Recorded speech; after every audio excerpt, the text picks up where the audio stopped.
This one is an Alaskan hermit crab, and you can tell from the iridescence on it.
across the street from the airport runway.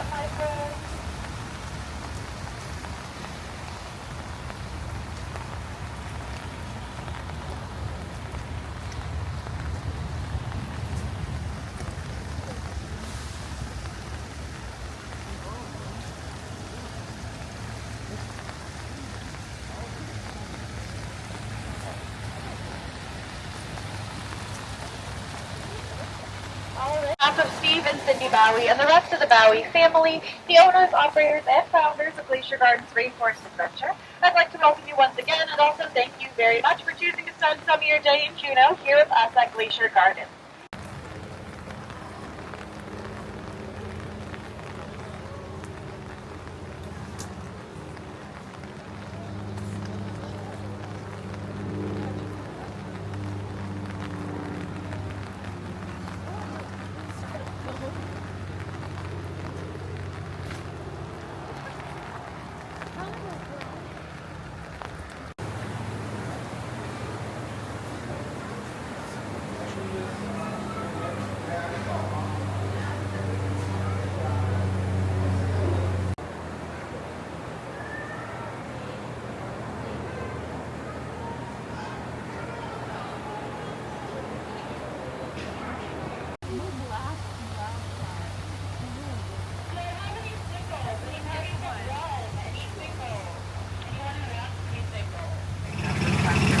I'm going to be your tour guide as we're headed up the side of Thunder Mountain, 600 feet in our golden chariot. You're going to have at all times, and please don't try to reach out and touch a plant, no matter how close we may get to one, because we also do have one from the plant here that's going to bite right back at you. That plant is called Devil's Club, and it's coming up here shortly to our left-hand side. And also, if you want to take some photos, I'd recommend having your phones or cameras out at all times, because once we start going uphill, I cannot stop going unless everybody wants to get stuck. But this right here is the Devil's Club plant. It's covered head to toes in thorns. Bit of a prickly bastard.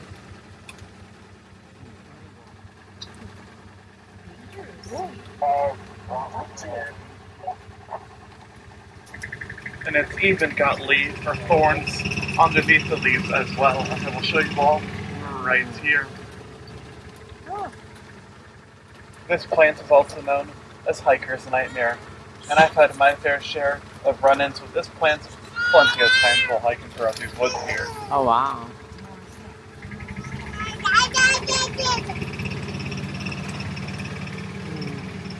And coming up over here onto the right-hand side is going to be Steve's Rock.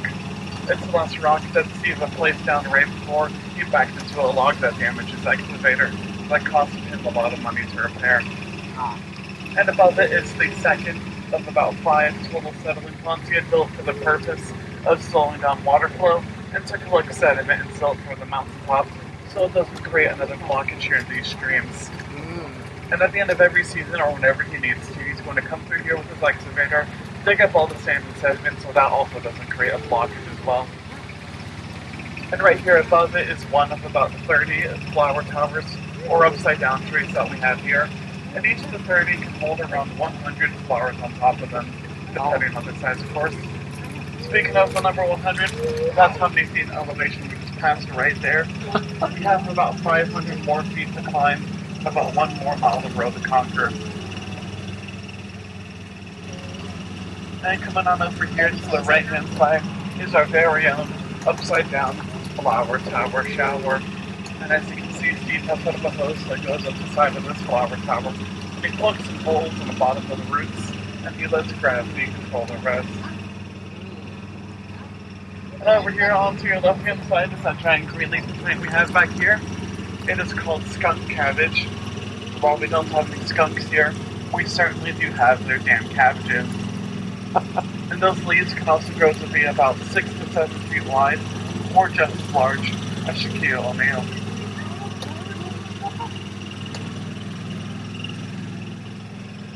And as we're going to be driving through the rainforest, we're going to be seeing all these different kinds of berries that we have here. Some edible, some poisonous, but just to name a few of them.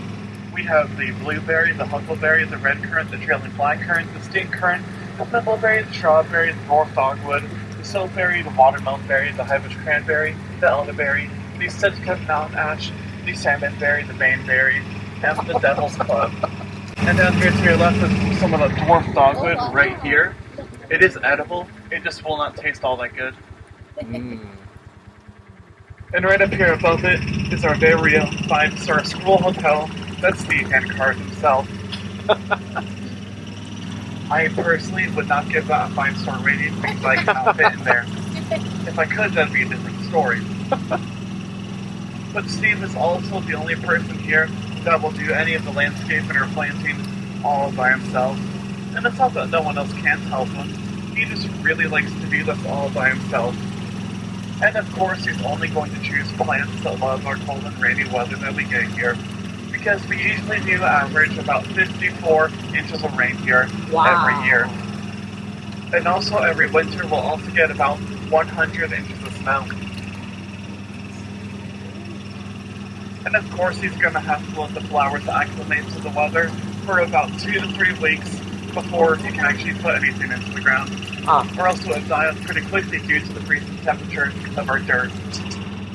And at the end of every season he's going to dig up all of his flowers, put them back into a pot, and our visitor center converts back into a greenhouse that holds all of his flowers here.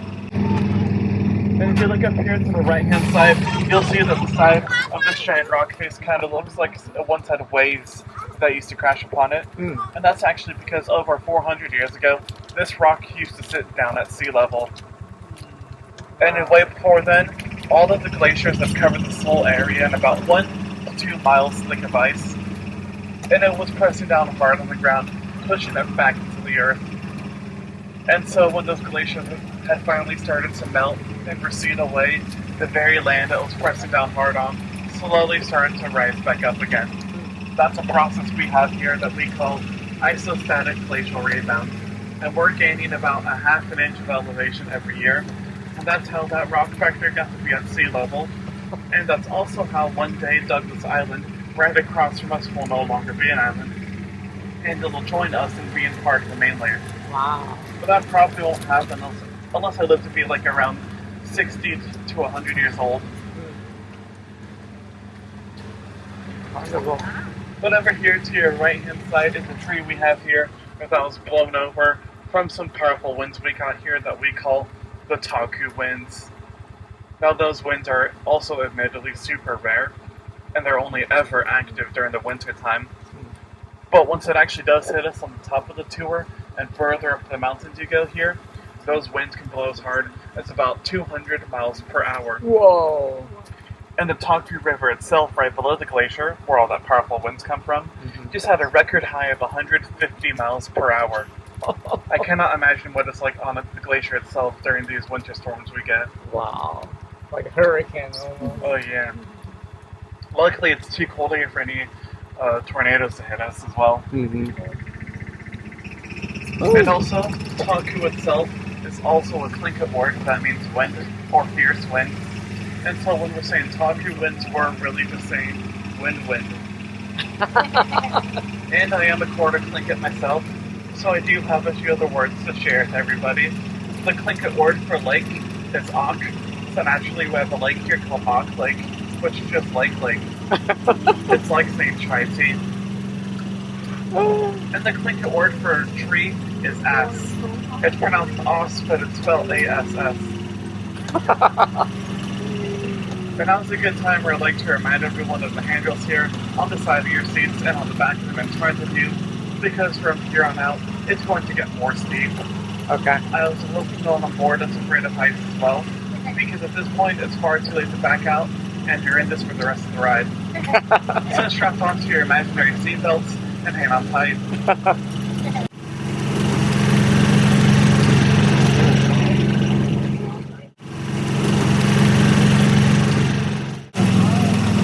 Over here onto the left-hand side is a tree we have here that we like to call the donut tree. And we like to call it that because the roots of this large tree had grown on top of a pretty big boulder, so that when Steve unplugged it from underneath, the boulder rolled away to reveal the donut-shaped roots.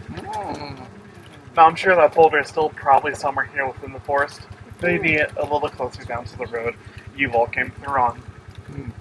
So I suppose you could have called that boulder the last rolling stone. Nice. There it was, our donut tree, or as I like to call it and clink it now, the asshole.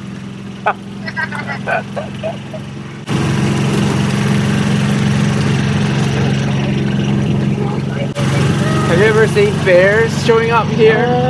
A few times, yeah. Wow. We've had a bear that's been hanging around here the last couple of days. It even, I think, broke into the visitor center a few nights ago. Whoa.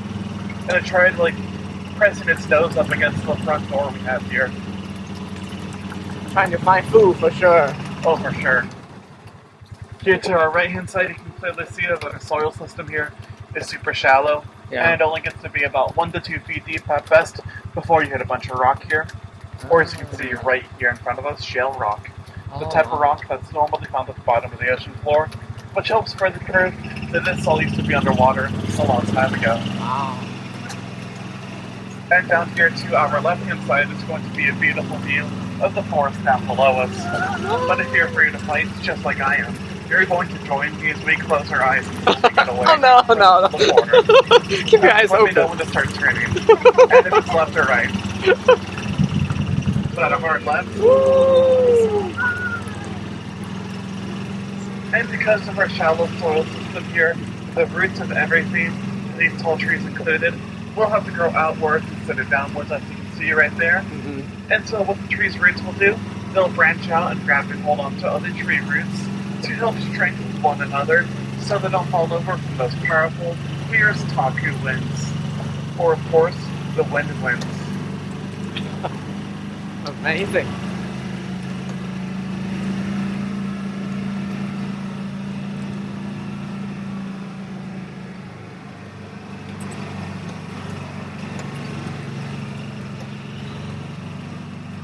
Once we turn around this little corner right here, you can all look ahead to the left-hand side, and you'll see exactly what the roads look like underneath us that we're currently driving on top of.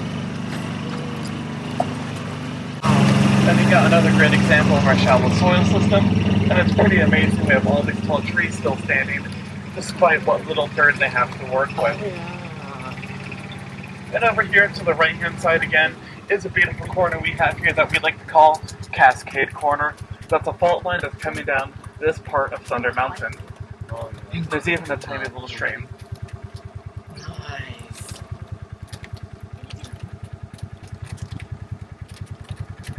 So cool. And did you also know that Alaska is one of the most seismically active spots in the world? And that's because we're on a pretty damn active part of the Ring of Fire. And thanks to that, every month here, we're going to have around 1,000 earthquakes. And also within our state, we do have about Alaska is so large you can split us into 2 different states, and Texas would end up being the 3rd largest state. We'll take that Texas. Everything's bigger here in Alaska. But that's the right-hand side. That's just the orange block side. That just lets you know that that is the borderline between Steve's privately owned property and the Tongass National Rainforest, which of course I'll be talking more about on the way back down, because we actually do have a completely different road that will be taking us back and down to the end of our tour here, which does mean more sights to see and more stuff for me to yap about. So I hope no one's getting tired of my voice just yet. You sound great, thank you. And if you happen to be, you two in the back have full control of my volume right above you. So if I'm too quiet, you can turn that up. Or if you'd rather I just shut up and turn that off, and we'll enjoy the rest of this tour in silence.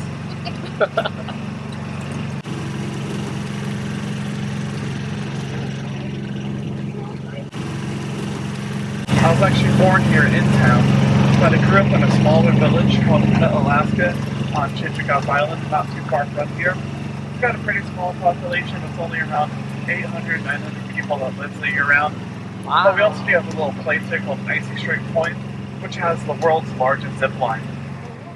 That zip line over in Juneau, or Icy Strait Point, is over 1,300 feet up a mountain. That is more than twice the height of our viewing point we have up here. And there's 6 lines of wire that goes down that mountain that are all about 1 mile long. And it's only a minute-long ride. It's gone pretty fast down that mountain. But over here to the right-hand side is a pretty rock garden Steve had planted for his wife. And down to your left is a good view of the larger trams.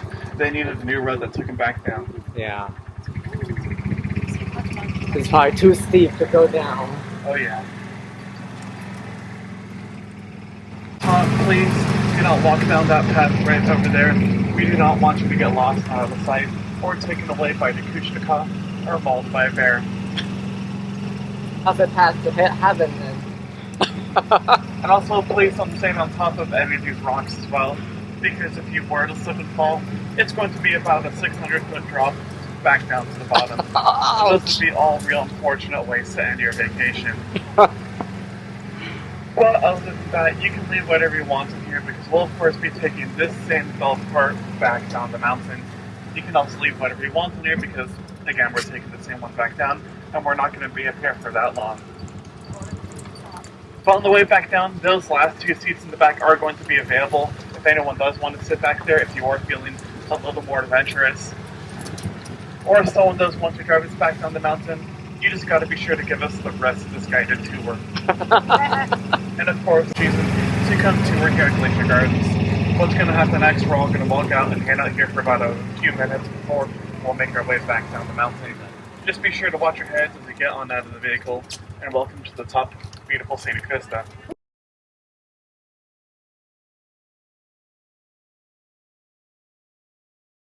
And who wants to hear some interesting bear facts we have here about the Southeast?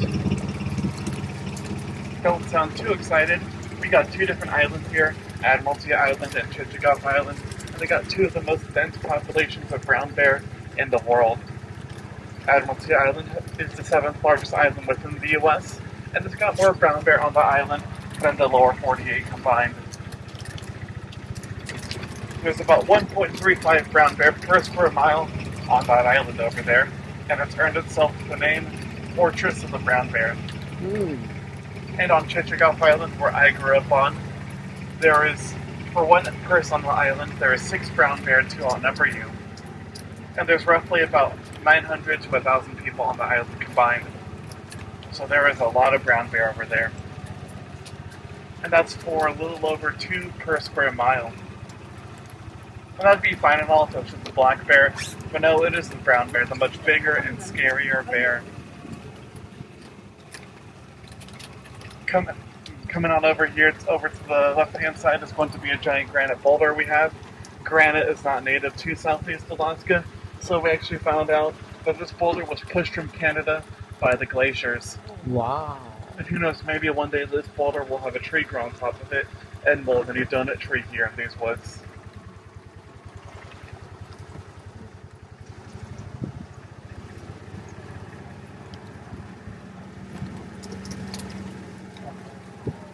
And coming down over here to the right-hand side is going to be that giant green-leaf plant we have here. It is called skunk cabbage. And while we don't have any skunks here, or my bad, I said that earlier. You did. While we as a human race don't have much uses for it, the bears actually do have a pretty interesting one. You see, before they go into the deep slumber that is hibernation, they'll eat out their own skin and dirt off their feet to plug themselves up, just to make sure that they don't poop themselves while they're sleeping. And so when they wake up, not only are they really hungry, but they also gotta go to the bathroom too, and they just can't. So what they'll do is they go to dig up and eat the roots inside of the skunk cabbage, because inside of those roots are these crystal-like shards that'll unclog themselves from the inside, allowing them to go use the bathroom properly again, acting as nature's own laxative. Wow. How this first bear found this out, we have no idea. They must have been really desperate to go use the bathroom again. That, they also have little pockets near their mouths, and that's where they'll store their pee while they sleep as well. So they probably have the absolute worst morning breath as well.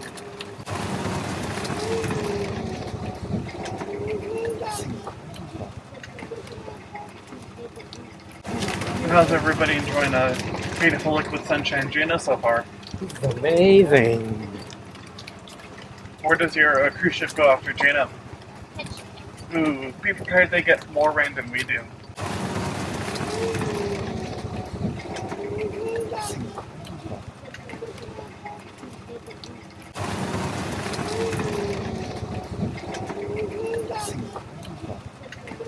We're in the, I believe, old growth of trees here. The new growth of trees are closer down to the sea level, and that's where like the more fresh dirt is like forming up. Since these have been here for quite a long time, since they've been moving up higher to the sky. We also do have a really tall mountain near Juneau called the Devil's Paw. It's the tallest mountain near here, sitting around 8,500 feet tall. Wow. And it's also right on the Alaskan-Canadian border. And on a clear day, while at the top of our scenic point, you can see it from up there, unlike Russia.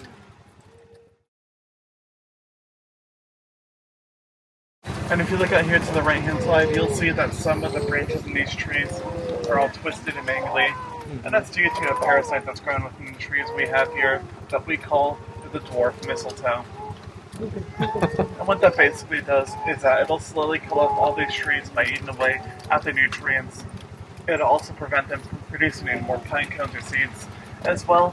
And so the only thing the tree can really do to prevent itself from dying any quicker is to send more nutrients than it's losing, which will usually result with the branch to overflow to make it look the way that it does. And it's also only going to affect the western hemlock, because inside of the sickest spruce there is a protective sap that will act as a defensive mechanism that will kill off any parasite that tries to intrude it, whereas the hemlock does not have that.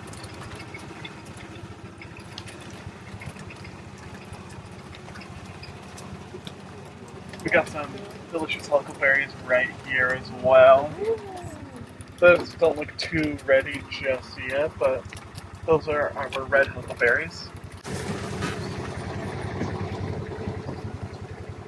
More Devil's Club right there, and as I said earlier, they also do produce a berry on top of it, but it is poisonous, so don't eat those ones on top of that.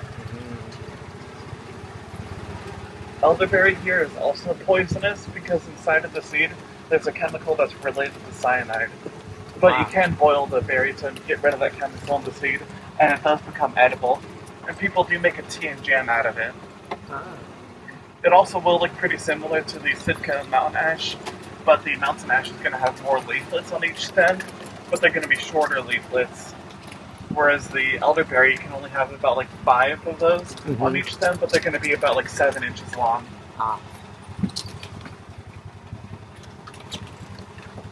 And once we get down to the bottom of this hill right over here, we're going to be leaving the Tongass and re-entering Steve's private property.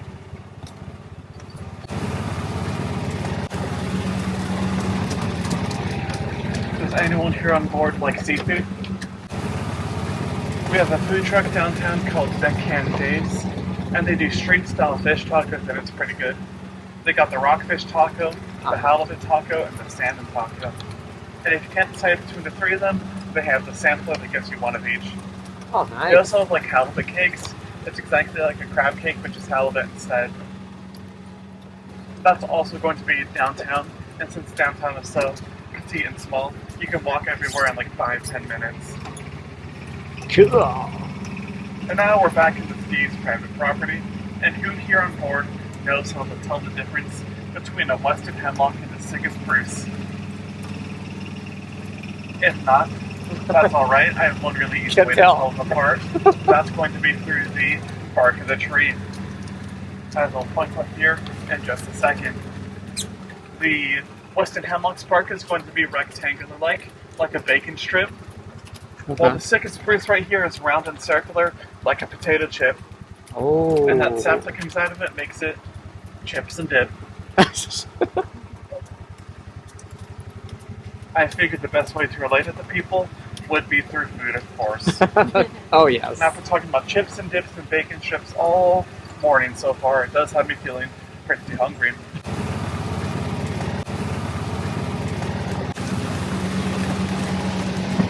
And speaking of more poisonous berries that we were talking about earlier, we do have probably our most poisonous one right here to our left-hand side. It's called baneberry.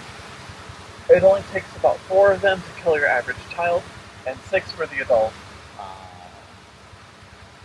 So for us adults, the limit is 5. Ideally 0, but 5. Beautiful water flowing down. We have 2 different flower towers up here on the side of the stream. Steve has put these in the ground upside down himself, but Mother Nature has beaten him to actually planting the flowers on top of it. And of course he's not going to rip those off, just put his own up there. He's going to leave it as it is, and he's going to slowly let this return to Mother Nature, because these trees are already dead, and they are in the slow process of dying. He's going to have to replace these ones in about every 8 to 10 years or so.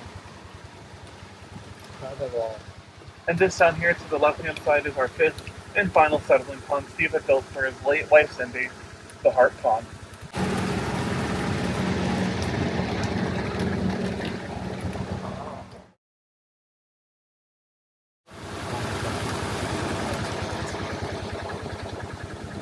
So pretty. No fish in there, is there? Not naturally found, but sometimes I've been told like the fish actually get stuck on the bottom of like a bird's foot, and they'll drop into these ponds where they'll spawn. Because we have one little waterfall that has a little baby fish that I saw earlier this summer. Yeah. And one of our older drivers here, actually one of Steve's sons, had told me that. So I believe him. But don't quote me on that, quote him on that. Right here above it is what we like to call the Glacier Garden Salad Bar. We like to call it that because our sick of black-tailed deer will sometimes come through here to eat those plants. But Steve, he doesn't mind. He'll just replace them when they get eaten up too much. That, and on days when I forget to pack a lunch, I'll run up here with some salad dressing, and I'll start digging in myself. With that, I'll be snacking on all these delicious berries here. And we got some more of that skunk cabbage coming down here to your left-hand side, and it looks like one of our drivers here took a few bites out of this one. Maybe they were trying to get that laxative for themselves. And of course it's followed by some more Devil's Club, and some of the tallest ones I've seen here grown on site can be about 10 to 15 feet tall. Or as I like to measure them now, about 2 to 3 Kevin Harts.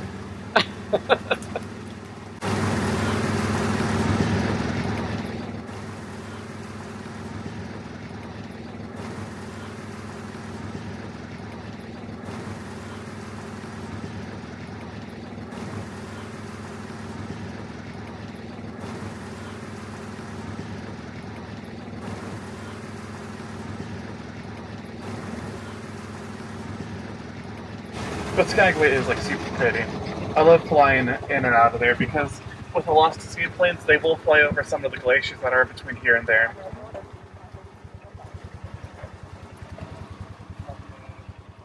Coming over here to the left-hand side is our only pair of twin flies, and you'll see these 2 waterfalls we have here that Steve had named Angel Falls.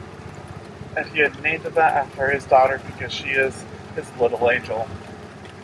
It is also part of the original path that the mudslide had come crashing down through back in 1984 as well.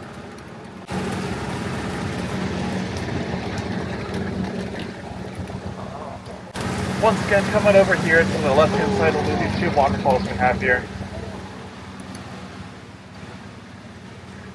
I'm just going to wait here for a second to let Comrade Jordan up ahead of us get some space. Yeah, it's pretty. I'm not completely sure if they like to include this one right here, but I certainly do.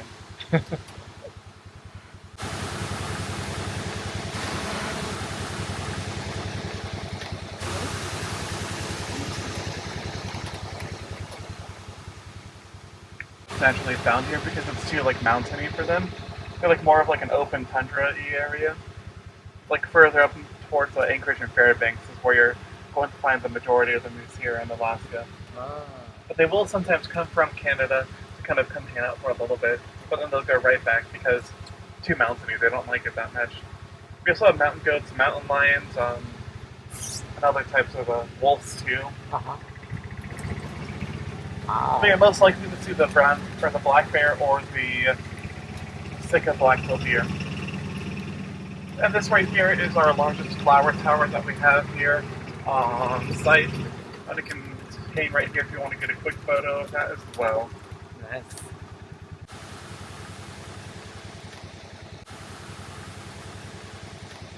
Thank you.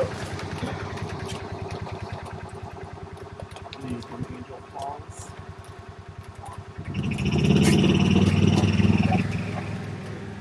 And as I mentioned earlier, I am a quarter Tlingit, and in Tlingit culture there are two major groups of people, the Eagles and the Ravens, and they all have their own different type of clans. For example, I am part of the Wishkutun clan, which does translate to Eagle Shark, and the Wishkutun people do originate from Glacier Bay. It's also within Tlingit tradition that an eagle cannot marry another eagle, and a raven cannot marry another raven.